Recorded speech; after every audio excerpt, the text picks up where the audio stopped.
To understand Hecate's power, we must first cast our gaze back, far beyond the familiar tales of Olympian gods. Her origins are not rooted in the fertile lands of Greece, but in the swirling chaos of the primordial. Unlike the Olympian newcomers, Hecate was a titaness, the daughter of Perses and Asteria, a lineage steeped in cosmic forces and starry nights. This isn't just a family tree, it's a cosmic blueprint. Her very essence was forged before the concept of order, before the dawn of reason. While many titans were imprisoned in Tartarus after the Titanomachy, Hecate's fate was different. She stood apart. According to Hesiod's theogony, Zeus himself, the king of Olympus, respected her ancient power so profoundly that he not only allowed her to retain her dominion over heaven, earth, and sea, but increased her privileges. This is a crucial detail often overlooked. Why would the mighty Zeus, who crushed his own father, grant such deference to a titan? This unparalleled respect wasn't born of fear alone, but of a deeper understanding of her elemental power. Hecate wasn't just a goddess of magic. She embodied the very fabric of the universe's untamed forces. She was worshipped first in Anatolia, in regions like Caria and Thrace, where her cults predated the rise of the Greek pantheon. These weren't mere deities. They were forces of nature, primal energies, often revered with a mixture of awe and trepidation. Think about it. A goddess so powerful, even the new cosmic order bent to her will. As her influence spread, she assimilated into the Greek pantheon, yet never truly became of it. She remained the outsider, the liminal goddess dwelling on the thresholds.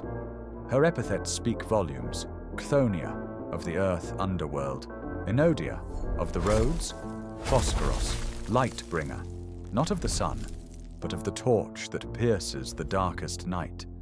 She is the goddess of the crossroads, those liminal spaces where worlds meet, where decisions are made, and where destinies are often decided by unseen hands. These crossroads are more than just physical intersections. They are symbolic of choice, of transition, of the very fabric between worlds. And who better to preside over these pivotal points than a goddess who herself straddles the line between the ancient and the modern, between order and chaos, between life and death? This is where her magic truly begins to reveal itself. A magic rooted in the very essence of existence, not just spells and incantations.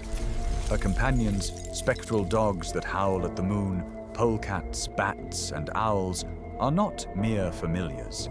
They are extensions of her liminal power, creatures of the night, messengers from the unseen realms. They whisper secrets, guide lost souls, and mark the boundaries of her dominion.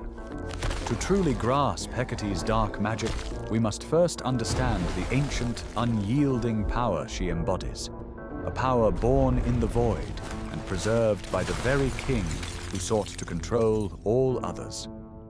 But how did this ancient power translate into tangible magic? That's where the real mystery begins to unfold. Hecate's influence permeated every aspect of magic in the ancient world. She wasn't just a goddess of magic, she was the goddess of magic.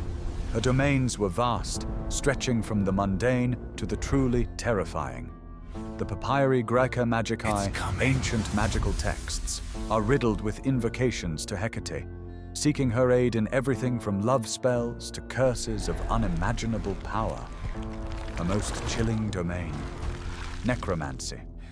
Hecate was the psychopomp, the guide of souls, the one who could bridge the gap between the living and the dead.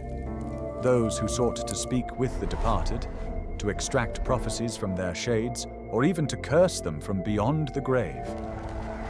Invoked Hecate. Imagine the courage, or perhaps the desperation, it would take to call upon a goddess who held the keys to the underworld, whose very presence could loosen the bonds of the grave. But her power extended far beyond the spectral. Hecate was the patroness of witches, sorcerers, and all who delved into the dark arts. She taught the use of poisonous herbs, hallucinogenic concoctions, and potent filters. think of Medea, arguably the most infamous sorceress of Greek myth, a direct priestess of Hecate. Medea's chilling acts, her ability to brew deadly poisons and execute powerful spells were all attributed to Hecate's tutelage. The rituals performed in her name were often conducted at night, under the moon, at crossroads, in caves, or by the sea. These were places of liminality, where the veil between worlds was thin.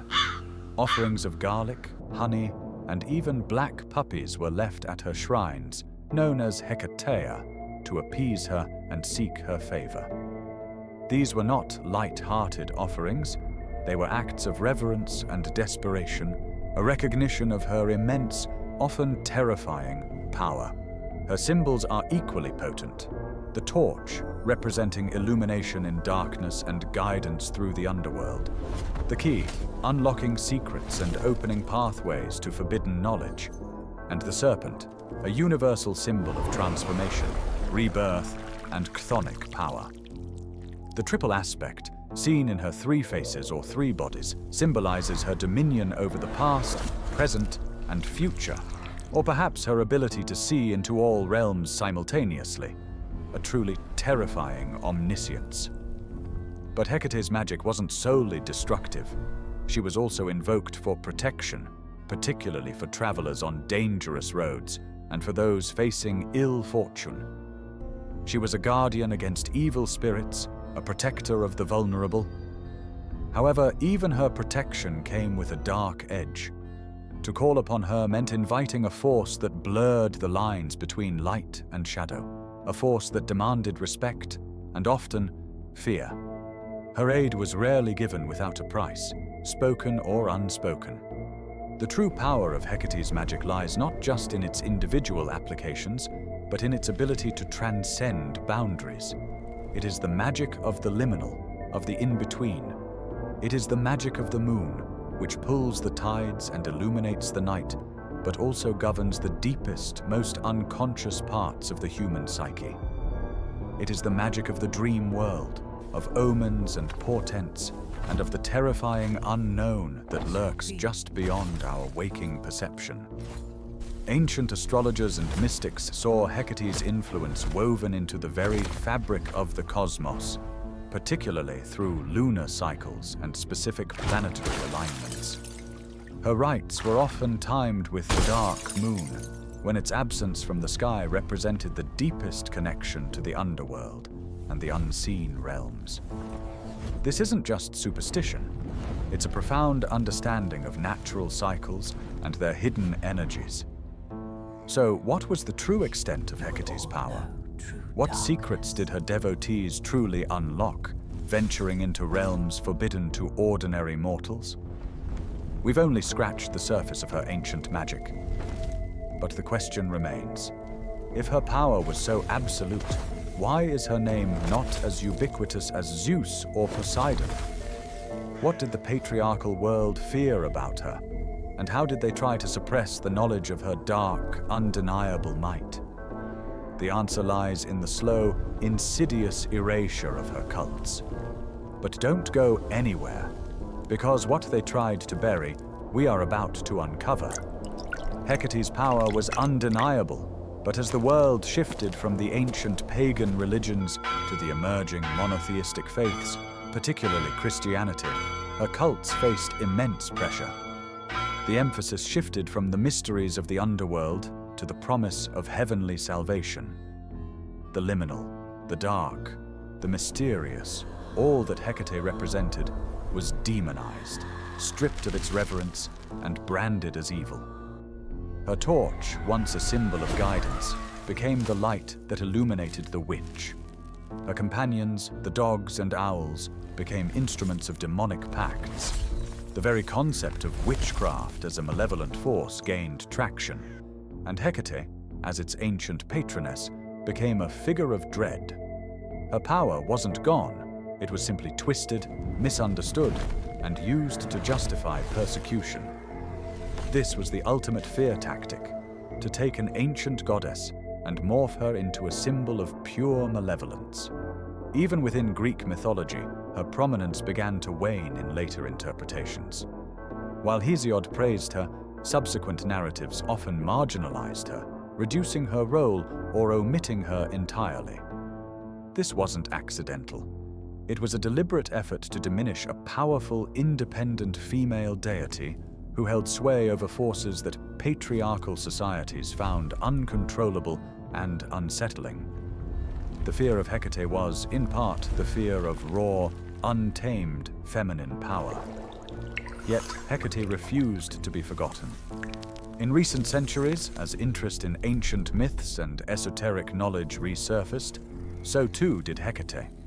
She re-emerged in literature, in art, and eventually in pop culture. Think of the mysterious, often ambiguous figures of powerful witches in modern fantasy. Many draw their archetypal power directly from Hecate. She is the ancient echo in every dark sorceress, every keeper of secrets, every figure who stands at the threshold of the known. Today, Hecate is experiencing a powerful resurgence, particularly within neo-paganism, Wicca, and various forms of modern witchcraft. She is revered not as a demon, but as a potent deity of transformation, crossroads, magic, protection, and esoteric knowledge.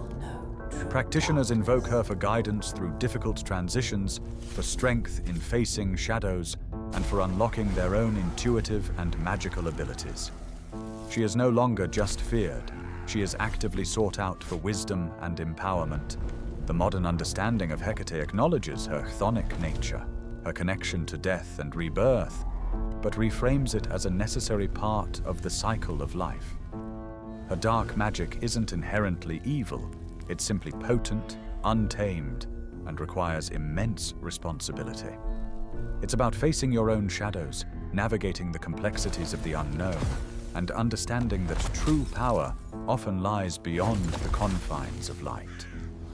What does Hecate's enduring appeal tell us?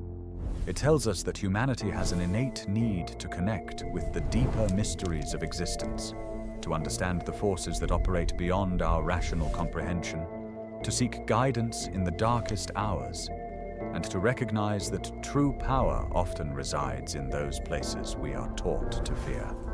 She is not merely a goddess of magic. She is the embodiment of the crossroads, of the liminal, of the forgotten paths. And her secrets, once lost to time and suppression, are now being resurrected. But the question remains, are you ready for the answers? Are you ready to understand the true cost of forbidden knowledge, and what truly happens when you call upon the ancient mistress of the night? The answers await, in the shadows. So, what are the practical applications of Hecate's dark magic in the ancient context, and how do those echo today? Beyond the grand necromantic rituals and potent poisons, Hecate's influence extended to more subtle yet profound forms of magic, the kind that reshaped perception and manipulated fate. Take, for instance, the Defixiones, or curse tablets. These lead tablets, often inscribed with names and chilling curses, were then rolled up and often buried in graves, thrown into wells, or nailed to temples. They weren't just angry words. They were believed to bind the target's actions, thoughts, or even life force. It's coming. Hecate was often invoked in these rituals to ensure their potency, to guide the curse to its target, and to prevent its reversal. This was the ultimate weapon of the powerless seeking power. Her connection to spectral hounds and wandering souls meant she was also associated with psychic protection and the warding off of malevolent entities. While she could summon the dead, she could also repel unwanted spirits. This dual nature is key. Her power is not purely destructive, but a force that commands the liminal boundaries of existence. It's about control over the unseen, not just chaos. Hecate was also tied to divination, the ability to foresee the future. Her devotees would seek omens, interpret dreams, and use various mantic practices to gain insight into destiny. Her power granted a glimpse beyond the veil of time, offering knowledge that could shape outcomes, or at least prepare one for what was to come. This wasn't merely seeing the future. It was about understanding its pathways, its crossroads, and where you might intervene. The warnings associated with Hecate's magic are as ancient as the magic itself. To invoke her is to stand at the edge of the abyss. The power she bestows is immense, but it comes with a profound responsibility.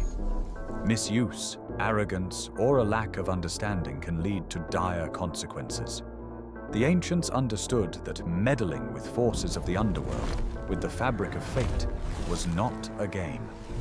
It demanded respect, precision, and an unwavering moral compass, or risk being consumed by the very darkness you sought to command. This is the core of Hecate's dark magic.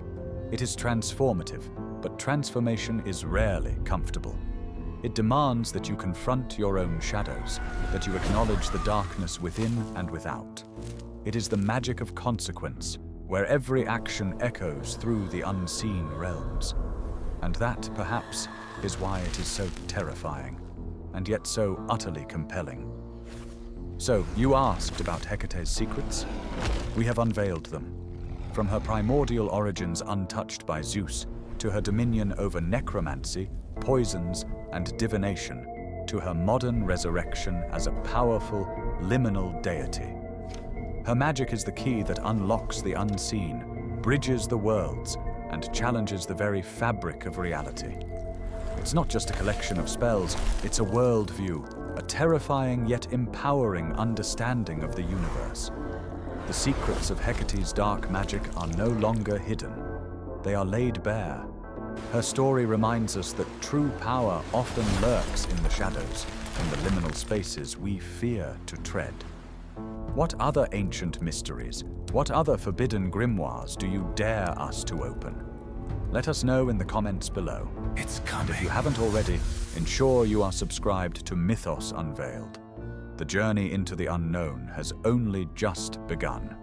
Until next time, keep questioning, keep seeking, and remember, some shadows are best left undisturbed. Or are they?